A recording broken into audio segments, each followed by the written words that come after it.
Hey guys, my name is Grant. I am on a mission to see every single movie ever made, or at least as many as I possibly can. So, with that in mind, I thought for my first ever YouTube video, I was just going to start really simple and just rank the 10 best 2025 releases I saw last year. So, total, I have seen 51 2025 releases, with all of those being last year except for one. And it's a key exception I made to count for this because I saw it on New Year's Day. It made it into my top 10, and I just really wanted to talk about it. So, I'm going to give you guys my 10 favorite movies from last year that I saw, starting with number 10. And this one's going to be kind of funny, but it's actually going to be Playdate, starring Alan Richardson and Kevin James. Now, I gave this movie a 90 out of 100. And to be honest, it can all entirely rest on the fact that it's just a hilarious movie. Don't know if you guys have ever even heard of this movie. It is a Prime Video original release. Kevin James plays this dad who is just a simple guy who's trying to connect with his stepson. Has no idea how because he's this football guy and his son is the absolute opposite of that. And he meets this absolute psycho played by Alan Richardson. Now, Alan Richardson is currently Jack Reacher in the Prime Video series Reacher. And in that show, he plays just this very simple, uh, just regular soldier who goes in, finds a mystery, and solves it. This is not that role. He could not be any more different, playing just this absolute lunatic, this crazy guy who has stolen this child from the government, this super soldier, and in trying to escape, gets this regular dad, Kevin James, and his stepson wrapped up in their business. The movie is so funny. I saw this movie with my family. There were four of us in the room, and in order to get four people to laugh, it's got to have some kind of genuine quality humor. And we just couldn't get enough of it. The movie was absolutely hilarious. And it's not smart. It's not a very clever movie whatsoever, but I absolutely recommend that everybody watches it just because it's one of the funniest movies I saw all year. At number 9, we have the only one of these movies that I saw not in 2025, and it's One Battle After Another by Paul Thomas Anderson. And I'm sure if you're watching a 2025 release movie, you've probably seen One Battle After Another because it is the movie everybody is talking about. It's probably going to win the best picture. It's on everybody's mind. But this was absolutely one of the best movies that came out last year. It's in my top 10. I loved it. I think Leonardo DiCaprio and Sean Penn are the absolute standout performances of this alongside Benicio del Toro. I think the movie has a humor to it that you don't quite realize going in that you're going to just absolutely laugh at this movie as much as you are, especially given just how tense it can be and how fantastic the cinematography and the sound design is. I mean, you just get hooked into this movie and you don't realize how long of a movie it's actually going to be. Now, it's only number 9 in a list that where a lot of other people are going to have it number 1, number 2, number 3. And while I do feel like some of the themes towards the end of the movie, I just wanted to go a little bit further. I don't even think anything was wrong with them. I just wanted them to connect a little bit more with me. But I mean, even with that complaint, it's still sitting at number 9 on my list. It was still a fantastic movie. I had an absolutely amazing time watching it. It's one of those movies that you can easily watch again despite how long it is, and I probably will. It was my first Paul Thomas Anderson movie, and so I'm really excited to see more of what he has to offer. At number 8, I've got 28 years later. Now, 28 years later, and the 28 Days series is one that's just really close to my heart. I am a huge zombie movie fan. I mean, if it's a movie that has zombies in it, there's really only so low of a score that it can get for me. I love this genre. I love just anything. The Walking Dead as a TV show is one of my favorite TV shows. Video games that have zombies in them are usually one of my favorite video games. State of Decay 2 is up there as one of the ones that I've put thousands of hours into. I just love anything zombie related. And 28 years later is one of the best zombie movies I've ever seen. I saw the 28 Days Later movie when I was a kid with my dad and my brother, and I saw 28 Weeks Later with them as well. And I thought both of those were a lot of fun. I really enjoyed the original 28 Days Later. I thought the 28 Weeks Later movie was a bit weaker, but you can still have some fun with it. I think Jeremy Renner does a good job in it. But 28 Years Later is the best in the franchise. I think it is a standout movie of the genre and of the 28 Days franchise. I think Danny Boyle just comes in and crushes it so long after the original movies had been made. I think Jodie Comer is fantastic. I think Aaron Taylor Johnson could have been used a little bit more, but for what he's in that movie, he does an amazing job. And I know a lot of complaints with this movie did generally relate to how weird it got in the third part in the last third of the movie. I think that was really what made it stand out. I think a lot of movies are afraid of, going weird and trying weird things and play it a little too safe. 28 Years Later was not that movie. There's such a commitment to the styles that it chooses in each section of the movie, whether that's the cutting to war footage and protest footage that you get in the first half, whether that's this emotional core that's in the middle with Alfie Williams and Jodie Comer working together, or whether that's that last bit of the movie where it just gets really weird and you're just wondering who are these random people, why are they all dressed up in weird outfits, what's going to happen in the sequel. So I'm really hoping that The Bone Temple is up there in my top 10 of 2026, but 28 Years Later does land at that number 8 spot for me. At number 7, I have Wake Up Dead Man, the third movie in Rian Johnson's Knives Out trilogy. And I, similarly to 28 Days and 28 Weeks and 28 Years Later, I really enjoy all three of these movies. I loved the original Knives Out. I thought it was one of the best movies of the year it came out. I think it has one of the best Chris Evans performances that you can see out there outside of the MCU. And I think while Glass Onion wasn't as good of a follow up, kind of like 28 Weeks Later, I think Wake Up Dead Man comes in and tops the series.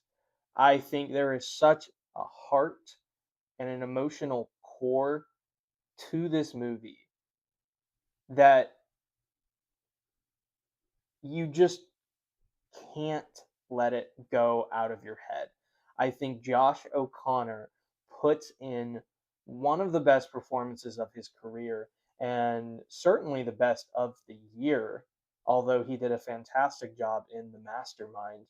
But I think this movie just nails it on absolutely every front. I think it is funny. I think it has a great murder mystery core to it. I think the actors do a great job. I enjoy every single performance. And I think this movie is just one that you have to see. I got to see it in theaters, and I'm very glad I did because it wasn't there for very long because it's a Netflix movie. I think it is a movie that you can enjoy at home, but I am very happy I got the chance to see it on the big screen. It's a beautiful movie. It is so well shot in this forest setting, which is so different than the last two, where you have this fancy mansion in the first one, and then you have the exotic, rich island in the second. I think this movie is the prettiest of the series. I think it's the most genuinely engaging and not just relying on satire in order to get you interested. And I think Benoit Blanc is at his best here. So that is going to be my number 7 movie. And at number 6, I have a movie that not a lot of people have seen last year, and it's going to be Havoc by Gareth Evans. So if you don't know who Gareth Evans is, he is the director of The Raid and The Raid 2, and he worked on Apostle, and he comes in 2025 to direct a movie starring Tom Hardy, and it is this Christmas crime thriller about a corrupt cop who has to do the right thing even if it costs him everything. And the movie is just from start to finish pure adrenaline and violence. And that may not be your thing. It wasn't for a lot of people. It doesn't have the highest rating out of a lot of movies I've seen this year, but it just got me. That's the type of movie I want to watch. It was so much fun. You can just feel the desperation in every character trying to do their best to survive and to hopefully get out without going to prison.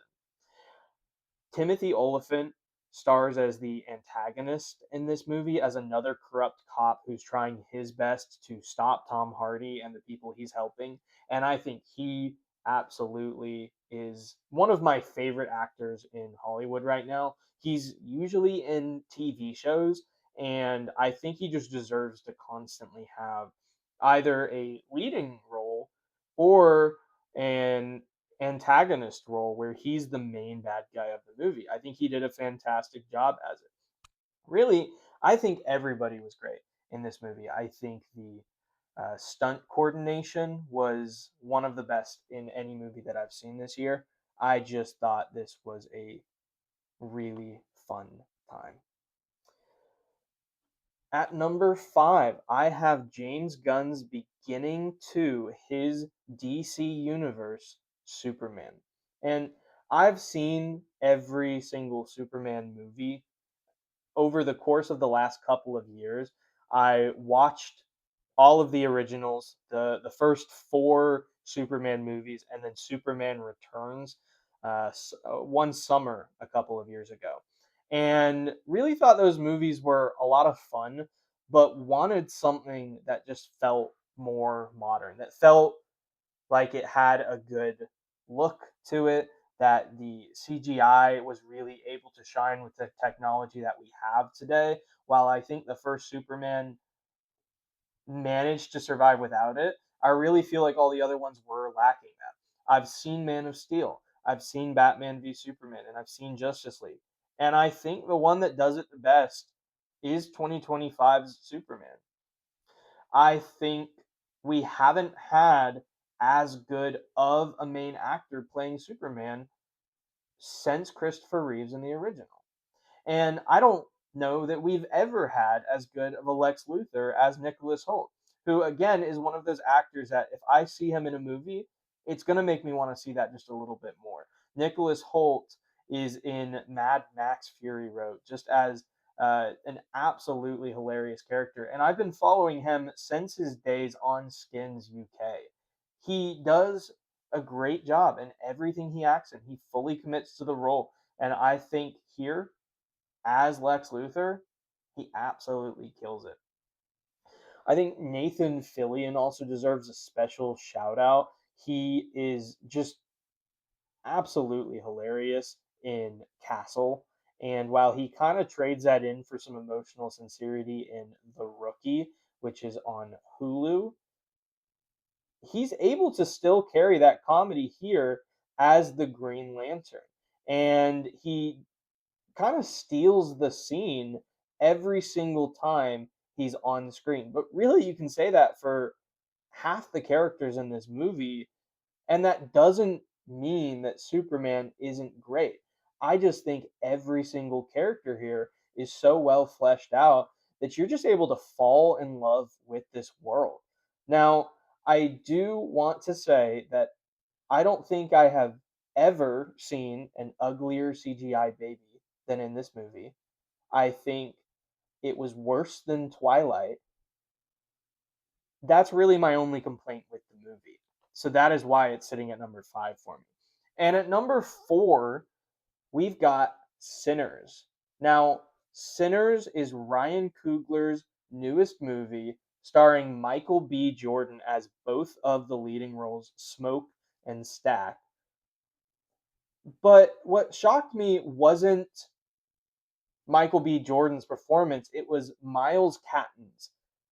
He absolutely stunned me coming out as Sammy in this movie and just wiping everybody else away. I think you don't expect the voice that comes out of this man. He looks so young, and then he just drops this octave past what you think he's going to be able to do. And when he starts singing, that's the best part of the movie. In fact, any of the sound design in this movie and any of the music deserves to win the Oscar this year. I think it was the best sounding movie. I think it was one of the best looking movies. Now, I think a lot of people are going to favor One Battle After Another over Sinners, but between the two, this is my choice for the better movie, and this is going to be my choice for out of the main things that I have seen coming to be the Best Picture nominees. I think this is the one that I would most want to win. Now, it's not in my top three, but I do think it was an absolutely wonderful movie. I think Ryan Coogler kills it here. I think Michael B. Jordan is a fantastic leading actor. I can't wait to see what else he's in. And I think, again, Miles Catton, Haley Steinfeld, everybody does a great job. Everybody deserves to be talked about. This is just a movie that I can't say anything new than what everybody has already talked about. It is one of the most well made movies of 2025. At number 3, I have the highest rated foreign film movie I saw last year, and it's The Ugly Stepsister.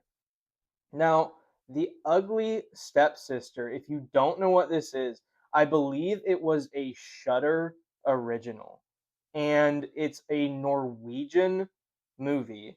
It was produced by Norway and Denmark. And this is a horror fantasy lo-fi retelling of Cinderella from the point of view of the ugly stepsister. It is one of the most disgusting movies I have ever seen. And I mean that in a very positive way. Because it is all about how far this stepsister is willing to go to maim and mutilate and just massively change her body to be who the prince chooses at the end of the movie. And if you know anything about the story of Cinderella, I mean, you know who the prince is going to choose. So this can only ever be a tragedy for the ugly stepsister. And throughout the entire movie, it just gets worse and it gets worse and it gets worse. And there's tapeworms involved. And if you've ever read the original tellings of Cinderella, you know on the poster there's the slipper and there's a meat cleaver. And what you think is going to happens with that with those things involved. It is a vile, gross movie, and I can't recommend it at all to anybody under any circumstances. But I also think it was the third best movie I saw last year because it was incredible. It was disgusting, and it did everything it was trying to do absolutely perfectly. If you love the substance but you didn't think it went far enough, The Ugly Stepsister is the movie for you to see. And that's why it's at my number 3. At number 2, I have Fight or Flight, starring Josh Hartnett. Now, this was a Monday mystery movie that I got to see in theaters. It was directed by James Madigan. And the movie is just about Josh Hartnett is this kind of psychotic hitman who gets onto a plane, has to track somebody down, and the plane takes off. They're in the air. Nobody can get off the plane, and chaos breaks loose. And there's chainsaws flying, and people are throwing knives, and there's ninjas, and there's other hitmen, and there's guns firing. There's explosions on a plane. People are flying out of the plane, so I guess some people are leaving. The movie is completely chaotic from the second he gets onto the plane until the end of the movie. And it goes way more chaotic than you're going to think. And it's just this B action movie carnage. It is hilarious. It is so much fun. There's really not much to say about this movie. It was the perfect movie to see in a theater, not knowing what you were going into. The movie is insane. And if you can find a way to watch it, because I haven't found where it's coming to streaming yet, you need to track this movie down and you need to see it. I don't think it needs to be a theater movie. I think you should go and you should put it on tonight. And at number 1, the best movie I saw in 2025. It was another Monday mystery movie, which is this thing that Regal and AMC is doing where they show you an unreleased movie a little bit in advance. It's The Life of Chuck, a Stephen King non-horror adaptation directed by Mike Flanagan. Now, the movie is sold as starring Tom Hiddleston, but that's not really accurate because he's only Chuck. This is a story about a man named Chuck, and it follows 3 phases in his life in reverse chronological order. And Tom Hiddleston is only Chuck for the middle section, which is by far the shortest part of the movie. The majority of this movie is about either side of this guy's life past this one event that happens when Tom Hiddleston is playing Chuck in the middle of the movie. And it is a movie that absolutely cannot be told in chronological order. You have to see it in the way it was filmed, going from this story at the beginning of the movie, which is very disaster apocalyptic. And then you go into this middle section, which is just a dance sequence. And then you get to the beginning and you finally get to see the beginning of this kid's life, of who Chuck is and where he came from. And it just gets you. And it got me.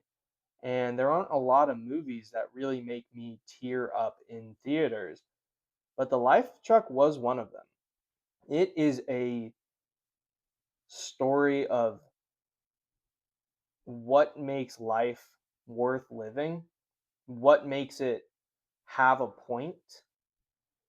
It really is just a story about who we are as people. And there's nothing more I can say to describe this movie that wouldn't start to spoil it a little bit. It's a movie that you need to go in not expecting anything from it. And if you go in and you just don't know what you're going to get, you just know it's going to be a story about life and it's got Tom Hiddleston in it and it's by Mike Flanagan, who does the best Stephen King adaptations.